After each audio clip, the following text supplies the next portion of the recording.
Hello बच्चों, कैसे हो? आई होप अच्छा होंगे सब लोग। ठीक है, तो अभी हम स्टार्ट करते हैं क्लास 11th का क्रैश कोर्स में स्टार्ट करने जा रहा हूँ। ठीक है, हम अकाउंट्स पढ़ेंगे आज। ठीक है, इसके बाद इको की भी एक वीडियो आएगी, वो भी पढ़ेंगे। आज अकाउंट्स पढ़ने वाले हैं। ये किसके लिए है? ये है तुम्हारा 2024 और 25 सेशन के लिए ये वीडियो। ठीक है, इसमें हम क्या करेंगे, जो भी इंपॉर्टेंट चीजें हैं सिलेक्टिव स्टडी करेंगे, जैसे कि मैंने पिछली वीडियो में बताया था सिलेक्टिव स्टडी करेंगे, क्योंकि ये क्या है, एक क्रैश कोर्स है, इसलिए हम क्या करेंगे, सिलेक्टिव स्टडी करेंगे। चलो, तो सबसे पहले हम स्टार्ट करने जा रहे हैं डेप्रिसिएशन चैप्टर। हम सबसे पहले कौन सा चैप्टर स्टार्ट करने जा रहे हैं? डेप्रिसिएशन। अब समझो डेप्रिसिएशन का मतलब क्या होता है। डेप्रिसिएशन जो चैप्टर है आपके सेकंड टर्म का है, ठीक है, 11th वालों का। अब डेप्रिसिएशन होता क्या है ये समझना। डेप्रिसिएशन का सीधा सीधा मतलब होता है जब किसी फिक्स्ड एसेट की वैल्यू कम हो जाती है, ठीक है, उसे हम क्या बोलते हैं? डेप्रिसिएशन। ठीक है, हम क्या बोलेंगे? Decrease in the value of fixed assets. ठीक है, किसी भी फिक्स्ड एसेट, कोई भी फिक्स्ड एसेट हो, अगर उसकी वैल्यू डिक्रीज हो रही है तो उसे हम क्या बोल देंगे? डेप्रिसिएशन। अब मैंने यहां पे क्या बोला? कोई भी फिक्स्ड एसेट। तो कोई भी फिक्स्ड एसेट का मतलब यहां पे जो फिक्स्ड एसेट है ना, एक सेकेंड, पेन चेंज नहीं हुआ। यहां पे जो फिक्स्ड एसेट है, यहां पे जो फिक्स्ड एसेट्स हैं, फिक्स्ड एसेट यहां पे सारे फिक्स्ड एसेट है एक्सेप्ट लैंड। एक चीज हमेशा याद रखना भाई, कि लैंड की वैल्यू कभी भी कम नहीं होती, इसकी वैल्यू क्या होती है? बढ़ती है। तो डेप्रिसिएशन लैंड पे छोड़ करके बाकी जितने भी है, जो मशीनरी है, मशीनरी, बिल्डिंग, ठीक है, प्लांट, इन सब चीजों पे क्या होता है? ये फिक्स्ड एसेट्स हैं, इनके ऊपर क्या लगता है? डेप्रिसिएशन लगता है। कंप्यूटर हो गया, किसी भी मैन्युफैक्चरिंग फर्म के लिए कंप्यूटर क्या है? एक फिक्स्ड असेट्स ही तो है। समझ में आया? नेचर ऑफ बिजनेस पे भी डिपेंड करता है कि फिक्स्ड एसेट क्या है। समझ में आ गया? तो हमने इतना पढ़ लिया कि लैंड को छोड़ करके जितने भी फिक्स्ड एसेट्स होंगे उन सबके ऊपर डेप्रिसिएशन लगता है। और डेप्रिसिएशन का सीधा सीधा मतलब क्या होता है? कि आपके एसेट की वैल्यू, फिक्स्ड एसेट की वैल्यू डिक्रीज हो जाती है। अब उसके बाद आगे बढ़ते हैं। तो यहां पे लिखा भी है, कि भाई डेप्रिसिएशन क्या होता है? Depreciation is the gradual decline in the value of fixed asset over time due to factors like usage, age and obsolescence. ध्यान से समझना, हमने ये तो पढ़ लिया कि डेप्रिसिएशन क्या होता है, एसेट की वैल्यू कम हो जाना। बट क्या एसेट की वैल्यू अपने आप कम होती है? बहुत सारे रीजंस है। ठीक है, एक रीजन नहीं है, कई रीजंस है। ठीक है, देखो, हम उसको डेली यूज कर रहे हैं। जैसे ये स्मार्ट बोर्ड है, ये जब नया आया तो 1-1.5-2 लाख रुपए का होगा। ठीक है, अब इसको जैसे जैसे मैं यूज करते गया, ठीक है, इसकी वैल्यू अब क्या, ये जब मैं बेचने जाऊंगा इसको 1-1.5 लाख रुपए में दोबारा बिक जाएगा? नहीं बिकेगा। ठीक है, सपोज मैंने 1.5 लाख रुपए में से खरीदा था और अब इसकी वैल्यू सिर्फ 1 लाख रुपए रह गई। ठीक है, 1 लाख रुपए सिर्फ इसकी वैल्यू रह गई, तो 50,000 रुपए की वैल्यू इसकी कम हो गई ना। तो वो 50,000 रुपए क्या हो गया? कम हो गया। किसकी वजह से कम हुआ? यूसेज की वजह से, मैंने इसको यूज कर लिया इस वजह से। ठीक है, तो डेप्रिसिएशन यूसेज की वजह से भी होता है। ठीक है, एज, बहुत पुराना हो गया ये। ठीक है, भले ही तुम यूज मत करो चीजों को, लेकिन तुम जैसे दुकान से खरीद कर लेकर के आओगे, ठीक है, और अपने गोदाम में भी रख दिया, या फिर मैंने इसको पैनल को लगा दिया, मैंने यूज नहीं किया, ठीक है, ये टाइम के साथ क्या हो जाएगा? इसकी वैल्यू कम होती चली जाएगी। समझ में आ गया? जैसा कि आपने आईफोन वगैरह में देखा होगा, जैसे जैसे मोबाइल फोन्स पुराने होते जाते हैं, मतलब नया ही होता, वो नया ही होता है, किसी ने यूज नहीं किया होता, लेकिन उसका जनरेशन जैसे जैसे वो पुराना होते जाता है, ठीक है, तो क्या होता है? उसकी वैल्यू कम होती जाती है। समझ में आ गया? एग्जाम्पल दो, आईफोन जो 13 था, आईफोन 13 जब लॉन्च हुआ था तब उसका प्राइस बहुत ज्यादा था। अभी उसका प्राइस क्या है? 50K के आसपास मिल रहा है। ठीक है, लेकिन जब लॉन्च हुआ था तब वो ज्यादा प्राइस था उसका। अभी आप नया खरीदने जाओ तो 50K में मिल रहा है। क्यों? इसकी वैल्यू क्यों कम हो गई जबकि ये नया है? क्यों? क्योंकि एज, ठीक है, टाइम फैक्टर। ऑब्सिलेंस की वजह से भी क्या हो सकता है? ऑब्सिलेंस की वजह से क्या हो सकता है? इसकी वैल्यू कम हो सकती है। डेप्रिसिएशन ऑब्सिलेंस की वजह से भी हो सकता है। अब ऑब्सिलेंस होता क्या है? ऑब्सिलेंस का मतलब होता है due to change in technology, due to change in technology. अब ध्यान से समझना, कुछ चीजें मैं बताने जा रहा हूं, पहले इसको मैं मिटा दूं।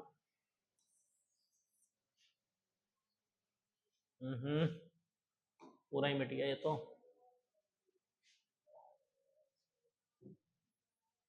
ध्यान समझना,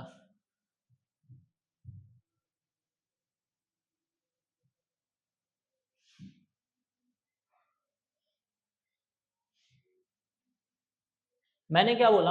ऑब्सिलेंस का मतलब हम समझने जा रहे हैं, ठीक है? ऑब्सिलेंस का मतलब समझने जा रहे हैं हम। देखो, ऑब्सिलेंस का मतलब समझने जा रहे हैं। ऑब्सिलेंस का मतलब होता है चेंज इन टेक्नोलॉजी की वजह से, ठीक है? मैं सिर्फ यहां पे टेक लिख देता हूं, ठीक है? Change in technology, due to change in technology, technology में चेंज होने की वजह से, ठीक है? अब यहाँ पे चेंज का मतलब पता है क्या है? चेंज का मतलब यहाँ पे मेरा मतलब है इंप्रूवमेंट, इंप्रूवमेंट इन टेक्नोलॉजी, ठीक है? यहाँ पे चेंज का मतलब क्या है? इंप्रूवमेंट। यानी जैसे जैसे टेक्नोलॉजी इंप्रूव होगी तो जो पुरानी टेक्नोलॉजी पे बना जो आईफोन होगा, ठीक है, उसकी वैल्यू अपने आप ही कम हो जाएगी। तो ड्यू टू ऑब्सिलेंस भी क्या होता है? वैल्यू कम हो जाती है। तो इसकी वजह से भी डेप्रिसिएशन हो जाता है। समझ में आ गया? तो यहाँ पे लिखा हुआ है भाई, डेप्रिसिएशन क्यों रिकॉर्ड करते हैं, क्या पर्पस है डेप्रिसिएशन को रिकॉर्ड करने का? तो ये तीन चीजें मैंने लिखी है ताकि हम एक्यूरेट कैलकुलेशन कर सके बिजनेस के प्रॉफिट का, ठीक है? ट्रू वैल्यूएशन हो सके एसेट का, एसेट की वैल्यूएशन जब करें, एसेट की जब वैल्यूएशन करें हम, तो क्या हो सके? बिल्कुल फेयर वैल्यू निकल के आए। Reflect the actual wear and tear of economic life of asset. Wear and tear का मतलब होता है यूज करना, और यूज करते करते और घिस गया तो फिर उसको माइनस करने के बाद जो इकोनॉमिक वैल्यू आई है, ठीक है, मशीन की, वो हमें पता चल सके। कुल मिला के हमें किसी भी एसेट की ट्रू एंड फेयर वैल्यू पता चल सके, इसीलिए हम उसमें से डेप्रिसिएशन माइनस करते हैं। और डेप्रिसिएशन किन किन चीजों की वजह से लगता है मैंने बता दिया, ठीक है? Usage, age and obsolescence. अब ऑब्सिलेंस क्या होता है वो मैंने बता दिया आपको, देख लीजिए भाई। अब कैरेक्टरिस्टिक्स क्या है डेप्रिसिएशन की? अभी मैं थ्योरी पढ़ा रहा हूं, ठीक है? कैरेक्टरिस्टिक्स क्या है डेप्रिसिएशन की, ये समझना। डेप्रिसिएशन के कैरेक्टरिस्टिक्स मतलब इसका नेचर कैसा है? तो ये सिर्फ फिक्स्ड एसेट पे लगता है, जैसे मशीनरी हो गया, व्हीकल हो गया, फर्नीचर हो गया, ये सब क्या है? Fixed asset. तो डेप्रिसिएशन हमेशा किस पे लगता है? फिक्स्ड एसेट्स पे। यहां तक पता चल गया। अब आगे बढ़ते हैं भाई। It is a non cash expense meaning no cash outflow occurs when it recorded।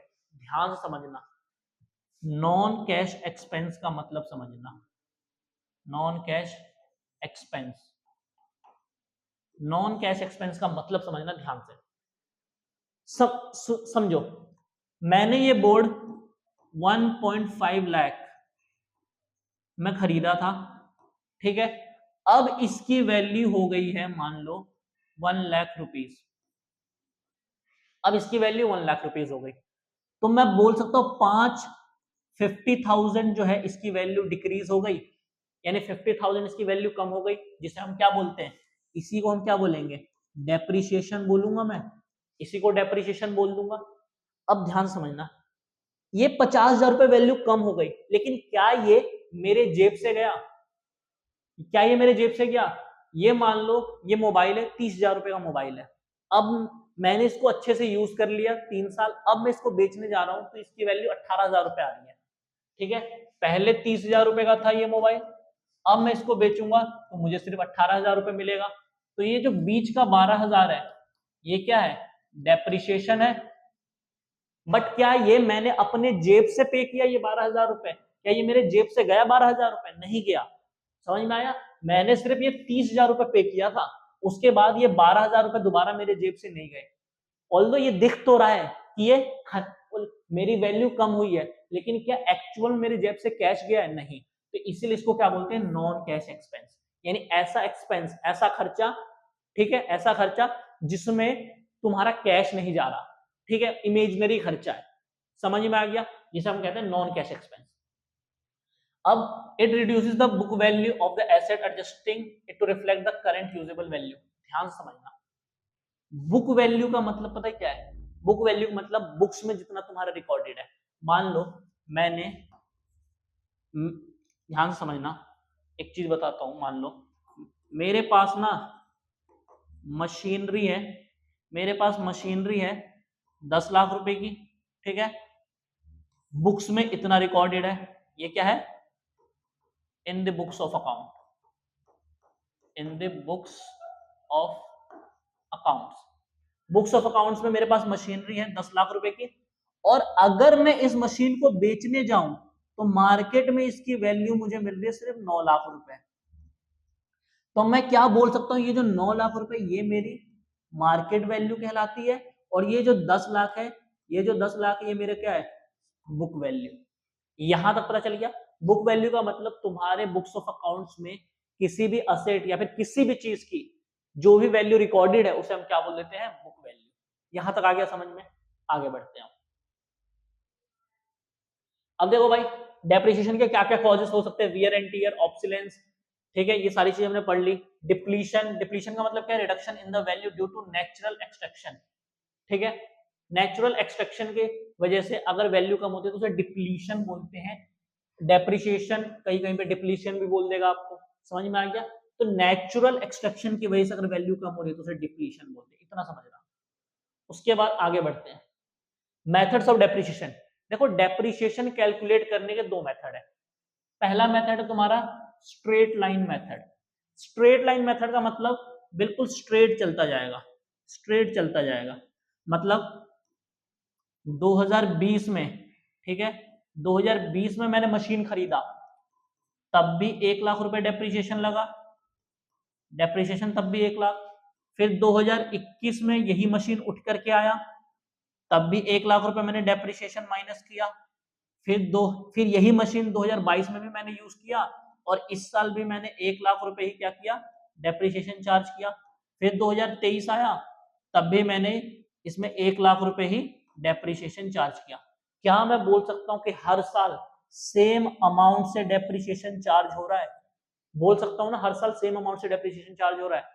तो हर साल जब सेम अमाउंट से डेप्रिसिएशन हम चार्ज करते हैं, उसी को हम क्या बोलते हैं? Straight line method. यानी स्ट्रेट लाइन मेथड में यूनिफॉर्मली, ठीक है, एक ही अमाउंट डेप्रिसिएशन का हर साल चलता जाएगा, उसे हम क्या बोल देते हैं भाई? उसे हम बोल देते हैं स्ट्रेट लाइन मेथड से डेप्रिसिएशन। समझ में आ गया? कैसे कैलकुलेट होता है, कौन सी वैल्यू पे कैलकुलेट होगा, ये सब सीखेंगे आगे, ठीक है। दूसरा होगा रिटर्न डाउन वैल्यू। अब ध्यान से समझना, रिटर्न डाउन वैल्यू का मतलब क्या है? रिटर्न डाउन वैल्यू का मतलब समझते हैं हम क्या होता है। रिटर्न डाउन वैल्यू जिसे हम लिखेंगे WDV, WDV। ध्यान से समझना, मैंने 1 अप्रैल 2024, ये साल है, 1 अप्रैल 2024, या फिर मान लो इसे 20 कर लेता हूं मैं। 1 अप्रैल 2020 को मैंने कोई भी मशीन खरीदा 10 लाख रुपए का, ठीक है। फिर ये साल कब खत्म होगा? 31 मार्च 2021। 31 मार्च 2021 को क्या लग गया? इसमें डेप्रिसिएशन लग गया। और कितने का? मान लो भाई 1 लाख रुपए का डेप्रिसिएशन लग गया। तो अब मेरे मशीन की वैल्यू कितनी बची? 9 लाख रुपए। ये मेरी मशीन की वैल्यू बची। ये जो वैल्यू बची है ना, माइनस डेप्रिसिएशन माइनस करने के बाद जो वैल्यू बचती है, उसी को हम क्या बोलते हैं? Return down value. क्या यहां तक आ गया समझ में? रिटर्न डाउन वैल्यू का मतलब समझ में आ गया? ठीक है। अब उसके बाद आगे बढ़ते हैं भाई, कंपैरिजन देख लो। स्ट्रेट लाइन मेथड कांस्टेंट होता है, हमने पढ़ा कि स्ट्रेट लाइन मेथड में क्या होता है? डेप्रिसिएशन जो एनुअली चार्ज, एनुअल मतलब पर एनम, ठीक है, यानी 12 महीने का, 12 महीने में एनुअल चार्ज, पूरे 12 महीने का चार्ज कांस्टेंट रहेगा। यानी अगर पहले साल 12,000 रुपए या फिर 1 लाख रुपए अगर डेप्रिसिएशन लग गया तो हर साल सेम अमाउंट ही 1-1 लाख रुपए ही डेप्रिसिएशन लगता जाएगा। समझ में आया? तो कांस्टेंट रेट होता है। जबकि डब्ल्यूडीवी में क्या होता है? रिड्यूसिंग। बताऊंगा ऐसा क्यों होता है, ये तुम्हें खुद ही समझ में आ जाएगा। ठीक है। Suitable for asset with equal utility over time और asset where utility decreases over time. आगे समझ लेंगे। ठीक है। अगर ये आपको नहीं भी आ रहा समझ में, आगे जब हम करेंगे ना, जब हम स्ट्रेट लाइन मेथड और डब्ल्यूडीवी को जब हम पढ़ लेंगे, उसके बाद जब मैं ये समझाऊंगा, ठीक है, इसे रिड्यूसिंग क्यों बोलते हैं, ये सब समझ में आएगा। ठीक है। आगे बढ़ते हैं। अब देखो भाई, अब हम करते हैं कुछ कैलकुलेशन। ध्यान समझना। Calculation of depreciation under straight line method. ध्यान से समझना। एक एग्जांपल लेता हूं मैं। इस एग्जांपल के अंदर सुनना, कुछ मैं चीजें बताता हूं। मशीनरी परचेज्ड रुपीज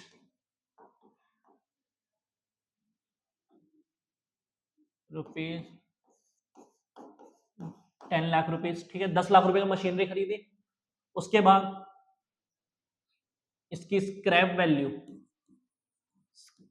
वैल्यू जो है, इसकी स्क्रैप वैल्यू मुझे मिल रही है। ये सब बताऊंगा स्क्रैप वैल्यू क्या होता है। 1 लाख रुपए इसकी स्क्रैप वैल्यू और एस्टिमेटेड यूजफुल जो लाइफ है, एस्टिमेटेड यूजफुल लाइफ वो है, मान लो आपका 9 साल है। ठीक है। 9 साल है एस्टिमेटेड यूजफुल लाइफ, 9 ईयर्स। अब ध्यान से समझना इस क्वेश्चन का मतलब क्या है। ध्यान से समझना ये क्वेश्चन क्या बोलना चाह रहा है। ये क्वेश्चन ये बोलना चाह रहा है कि हमने मशीन खरीदा है 10 लाख रुपए का। ठीक है। और स्क्रैप वैल्यू, मशीन की जो स्क्रैप वैल्यू है, स्क्रैप वैल्यू मतलब जब हम उसे भंगार में बेचेंगे, ये क्या है? भंगार में जब बेचेंगे। ठीक है। मशीन को जब हमने खरीदा 10 लाख में खरीदा, जब उसे भंगार में बेचेंगे तो 1 लाख रुपए में बिक जाएगा। और मशीन की एस्टिमेटेड यूजफुल लाइफ कितनी है? 9 साल। मतलब क्या है? मतलब ये बोला है कि तुमने 10 लाख का मशीन खरीदा, उसको 9 साल दबा के यूज किया और लास्ट में 1 लाख रुपए में वो तुमने बेच दिया। अब तुमसे बोलेगा कैलकुलेट डेप्रिसिएशन, तुम्हें बोलेगा डेप्रिसिएशन कैलकुलेट करो। तो डेप्रिसिएशन कैसे कैलकुलेट होगा, अब ध्यान से समझना। यहां पे आ जाओ। ठीक है। तो सबसे पहले हम क्या करेंगे? सबसे पहले हम लिखेंगे यहां पे डेप्रिसिएशन। अब फॉर्मूला भूल जाते हैं, फॉर्मूला मैं तुम्हें बाद में बताऊंगा, पहले कॉमन सेंस से सोचते हैं। ठीक है। लॉजिकली ध्यान समझना। अगर मैं लॉजिकली सोचूं, एक बात बताना,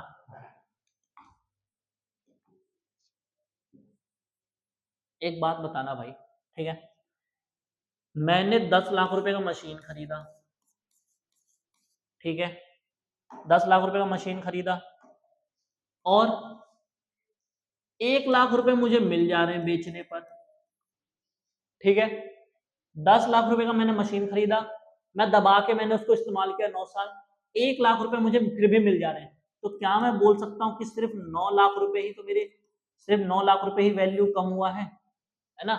10 लाख का मशीन दबा के इस्तेमाल किया तब भी 1 लाख रुपए में बिक गया। तो इसका मतलब सिर्फ 9 लाख रुपए ही तो हमने इस्तेमाल किया, यानी उसकी वैल्यू सिर्फ 9 लाख रुपए कम हुई है। तो क्या मैं बोल सकता हूं ये डेप्रिसिएशन है 9 लाख रुपए? डेप्रिसिएशन है 9 लाख रुपए। ठीक है। अब ध्यान से समझना, ये जो 9 लाख रुपए डेप्रिसिएशन आया है, ये जो 9 लाख रुपए वैल्यू कम हुई है, ये कब है? ये कंप्लीट, ये पूरे 9 साल के लिए, ये जो था ना, ये पूरे 9 साल का था। समझे क्या बोलना चाहा मैंने? मैंने ये बोला कि 10 लाख का मशीन खरीदा, 1 लाख रुपए उसको अभी भी बेचेंगे तो मिल जाएगा। इसका मतलब सिर्फ 9 लाख रुपए ही उसकी वैल्यू कम हुई। और ये 9 लाख रुपए क्या एक साल में कम हुई? नहीं, पूरे 9 साल इस्तेमाल किया तब जाकर 9 लाख रुपए वैल्यू कम हुई। तो मैं पर ईयर डेप्रिसिएशन निकालने के लिए क्या मैं इसको 9 से डिवाइड कर दूं? 9 से डिवाइड कर दूंगा तो मुझे पता चल जाएगा कि हर साल वैल्यू में कितनी गिरावट आई है। समझ में आया? तो इसको मैंने भाग कर दिया, ये एक आया, तो क्या मैं बोल सकता हूं कि हर साल इतनी की डेप्रिसिएशन लगी है, यानी हर साल मतलब एनुअल। मैं बोल सकता हूं कि एनुअल डेप्रिसिएशन मेरा 1 लाख रुपए आया है। क्या यहां तक आ गया समझ में कॉन्सेप्ट? नहीं आया तो एक बार दोबारा रिवाइंड करके देख लेना। सिंपल सी बात है, 10 लाख का सामान खरीदा, 1 लाख में अभी भी बेच दूंगा तो इसका मतलब सिर्फ 9 लाख रुपए वैल्यू कम हुई है, और 9 लाख रुपए पूरे 9 साल तक इस्तेमाल करने के बाद कम हुई है। तो 9 लाख को 9 से डिवाइड कर दूंगा तो पर ईयर का निकल जाएगा। पर ईयर मतलब एनुअल डेप्रिसिएशन। क्या यहां तक आ गया समझ में? ठीक है। अब उसके बाद देखो, डेप्रिसिएशन जो है ना, वो डेप्रिसिएशन जो होता है वो चार्ज पता है किस पे होता है? डेप्रिसिएशन होता है चार्ज तुम्हारे कॉस्ट ऑफ असेट पे। रटवाऊंगा नहीं कुछ भी, ठीक है, बिल्कुल लॉजिकली चलेंगे। ध्यान से सुनना, डेप्रिसिएशन तुम्हारा कॉस्ट ऑफ एसेट पे लगता है। इसका मतलब अगर डेप्रिसिएशन तुम्हारा, ठीक है, मान लो 10% तुम्हारा डेप्रिसिएशन है, ठीक है, 10% तुम्हारा डेप्रिसिएशन है, और तुम्हारे एसेट की कॉस्ट जो है वो 10 लाख रुपए है। एसेट की कॉस्ट तुम्हारी 10 लाख रुपए और डेप्रिसिएशन जो है वो तुम्हारा 10% है। तो डेप्रिसिएशन अमाउंट्स में कितना आएगा? तो 10 लाख का क्या मैं 10% निकाल दूं तो कितना आएगा? 1 लाख रुपए आएगा। 10 लाख का 10% 1 लाख रुपए, तो क्या मैं बोल सकता हूँ 1 लाख रुपए मेरा डेप्रिसिएशन है। ठीक है, इतना हमेशा याद रखना कि डेप्रिसिएशन जो है वो कॉस्ट ऑफ एसेट पे हमेशा चार्ज होता है। ठीक है, कॉस्ट ऑफ एसेट। अब ये एसेट का जो कॉस्ट होता है ये कैसे हम कैलकुलेट करेंगे, इसको सीखते हैं। ध्यान से आगे बढ़ते हैं, ध्यान से समझना। ठीक है, एक एग्जांपल के थ्रू समझाता हूं। क्वेश्चन क्या बोला है? ठीक है, कि हमने भाई मशीनरी परचेज की, ठीक है, ₹5 लाख। हमने 5 लाख रुपए की मशीन खरीदी। अब इसके बाद आगे देखते हैं। जब हमने 5 लाख की मशीन खरीदी तो अब मशीन जब हमने खरीदा तो उसको फैक्ट्री में इंस्टॉल करवाने का पैसा भी तो लगेगा, है ना? जब मैंने मशीन खरीदा तो उसको फैक्ट्री में इंस्टॉल करवाने का पैसा भी लगेगा। तो इंस्टॉल करवाने का जो भी पैसा होता है, ठीक है, वो मान लो तुम्हारा लग गया 3 लाख रुपए। ठीक है, 3 लाख रुपए तुम्हारा मशीन को इंस्टॉल करवाने का पैसा लग गया। अब उसके बाद तुमसे ये बोला है कि कॉस्ट ऑफ असेट कितना होगा। एक चीज हमेशा याद रखना, फिक्स्ड एसेट से रिलेटेड जितने भी खर्चे होते हैं वो उनके वैल्यू में ऐड हो जाता है। ठीक है, ये कौन बोलता है? ये बोलता है तुम्हारा अकाउंटिंग स्टैंडर्ड 10। ठीक है, ये कौन बोलता है? तुम्हारा अकाउंटिंग स्टैंडर्ड 10। ध्यान समझना। तो क्या मैं ये बोल सकता हूं कि कॉस्ट ऑफ एसेट जो है वो कैसे निकलेगा? वो निकलेगा जो तुम्हारा ये है, मशीनरी की जो कीमत है, मशीनरी कितना, 5 लाख रुपए का। ठीक है, और उसमें मैं क्या ऐड कर दूंगा? Installation charges. इंस्टॉलेशन चार्जेस को मैं ऐड कर दूंगा कितना, 3 लाख रुपए। तो यानी कि मेरा कॉस्ट ऑफ एसेट कितना हो जाएगा? 8 लाख रुपए। बोल सकता हूं? क्या यहां तक आ गया समझ में? ठीक है, अब इसी क्वेश्चन को ना हम थोड़ा सा छोटा करते हैं इसी को।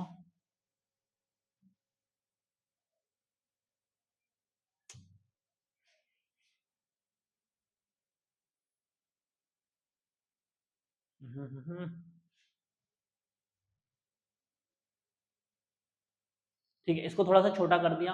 अब यहाँ पे समझते हैं भाई, यहाँ पे समझते हैं। 8 लाख रुपए की मशीन, अब मैं बोल दूं कि जो इस मशीन की जो स्क्रैप वैल्यू है, इस मशीन की जो स्क्रैप वैल्यू है वो आएगी तुम्हारी वो आएगी तुम्हारी मान लो 50,000 रुपए, स्क्रैप वैल्यू 50,000 रुपए, और एस्टिमेटेड यूजफुल लाइफ जो है, एस्टिमेटेड यूजफुल लाइफ जो है वो है तुम्हारी कितनी, मान लो 10 years, 10 years estimated useful life है 10 साल। अब तुमसे मैंने बोला कि भाई मेरे को एनुअल डेप्रिसिएशन निकाल के दिखाओ, एनुअल डेप्रिसिएशन कैलकुलेट करके दिखाओ। तो तुम क्या करोगे, अब तुम क्या करोगे, यहां पे लिखोगे सॉल्यूशन। मैंने तुम्हें बताया कि भाई सबसे पहले क्या लिखूंगा मैं, एनुअल डेप्रिसिएशन निकालने का फॉर्मूला क्या है, फॉर्मूला है कॉस्ट ऑफ असेट, असेट की जितनी कीमत है उसमें से माइनस कर दो कि भाई हमें स्क्रैप वैल्यू कितना दे रखा है, और डिवाइडेड बाय क्या कर दो, यूजफुल लाइफ से, यूजफुल लाइफ से डिवाइड कर दो। तो क्या मैं ये बोल सकता हूं, क्या मैं ये बोल सकता हूं कि कॉस्ट ऑफ एसेट तो मेरा 8 लाख रुपए आया है, तो 8 लाख रुपए, मशीन मेरे को 8 लाख की पड़ी है टोटल इंस्टॉलेशन करवाने के बाद भी, ठीक है। इतना याद रखना कि मशीन से रिलेटेड, फिक्स्ड एसेट से रिलेटेड जो खर्चे होते हैं वो क्या हो जाता है, उस फिक्स्ड एसेट के में जाकर के वैल्यू में जाकर के ऐड हो जाता है, उसे हम कहते हैं कैपिटलाइजेशन, उसे हम क्या बोलते हैं, ये जो भी खर्चे होते हैं उन्हें हमने क्या कर दिया, कैपिटलाइजेशन कर दिया, कैपिटलाइजेशन ऑफ एक्सपेंडिचर्स। समझ में आया, इन एक्सपेंडिचर्स को हमने क्या कर दिया, कैपिटलाइज कर दिया, यानी उसको हमने उसके अंदर ऐड कर दिया, मशीन में ऐड कर दिया। समझ में आया, इसका मतलब मैंने इसका क्या कर दिया, इंस्टॉलेशन चार्जेस को कैपिटलाइज कर दिया, ठीक है। तो इसकी वैल्यू 8 लाख रुपए बन गई। अब ध्यान से समझना आगे, 8 लाख रुपए मशीन की कीमत, बेचने पर मुझे भाई 50,000 रुपए मिल जा रहे हैं, ठीक है। और उसको फिर यूजफुल लाइफ कितना है, यूजफुल लाइफ कितना है भाई, यूजफुल लाइफ है 10 साल, तो 10 से डिवाइड कर दूंगा। अब ध्यान से देखना, ध्यान से देखना, यहाँ पे 8 लाख, यहाँ पे 50, तो क्या मैं बोल सकता हूँ 7,50,000 रुपए, ठीक है, और डिवाइडेड बाय 10, एक जीरो से एक जीरो कट गया तो कितना बचा, 75,000, 75,000 बचा। अब मैं इसको क्या बोल सकता हूं कि एनुअल डेप्रिसिएशन मेरा कितना लग रहा है, 75,000, ये 75,000 रुपए हर साल डेप्रिसिएशन लग रहा है। यहां तक आ गया समझ में कि स्ट्रेट लाइन मेथड से डेप्रिसिएशन कैसे कैलकुलेट होता है। तो इसका मतलब पता है क्या हुआ, इसका मतलब ये हुआ, इसका मतलब ये हुआ कि हमने यहाँ पे मशीन खरीदा, ठीक है, यहाँ पे मशीन खरीदा। अब ध्यान से समझना, यहाँ पे मैंने 0 ईयर पे मशीन खरीदा, ये पहला, ये दूसरा साल, ये तीसरा, ये चौथा, ये पांचवा, ये छठा, ये सातवां, ये आठवां, ये नौवां, और ये 10वां। 10 साल तक मैंने इस्तेमाल किया। इसका मतलब पहले साल में मेरा 75,000 रुपए डेप्रिसिएशन लगा, दूसरे साल भी 75,000, तीसरे साल भी 75,000, चौथे साल भी 75,000, पांचवें साल भी 75,000, छठे साल भी 75,000, सातवें साल भी 75,000, आठवें साल भी 75,000, नौवें साल भी 75,000, और 10वें साल भी 75,000 रुपए का मेरे को क्या लग गया, डेप्रिसिएशन। समझ में आया। और लास्ट में 10वें साल के एंड में जाकर के जब मैंने बेचा तो मुझे कितना मिला, सिर्फ और सिर्फ 50,000 रुपए। क्या यहां तक आ गया समझ में। इस वीडियो में इतना ही, अगली वीडियो में मिलते हैं, इसके आगे के टॉपिक्स हम डिस्कस करेंगे। मैं तुम्हें और भी चीजें बताऊंगा कि भाई कॉस्ट ऑफ एसेट में क्या क्या चीजें ऐड होती है, क्या क्या चीजें माइनस होती है। अभी सिर्फ मैंने तुम्हें ओवरव्यू दिया है, ठीक है, तो ये पहली क्लास है, तो मैंने तुम्हें बस ये बताया कि इस चैप्टर के अंदर और क्या क्या हम पढ़ने वाले हैं। तो ऐसी चीजें चलेंगी ये, ठीक है। मिलते हैं अगली वीडियो में, तब तक के लिए अपने क्वेश्चंस को करो, ठीक है। टीएसबी वाली जो भी बुक है तुम्हारे पास उससे करो, और अपने स्कूल के एग्जाम में अच्छा करना। Thank you.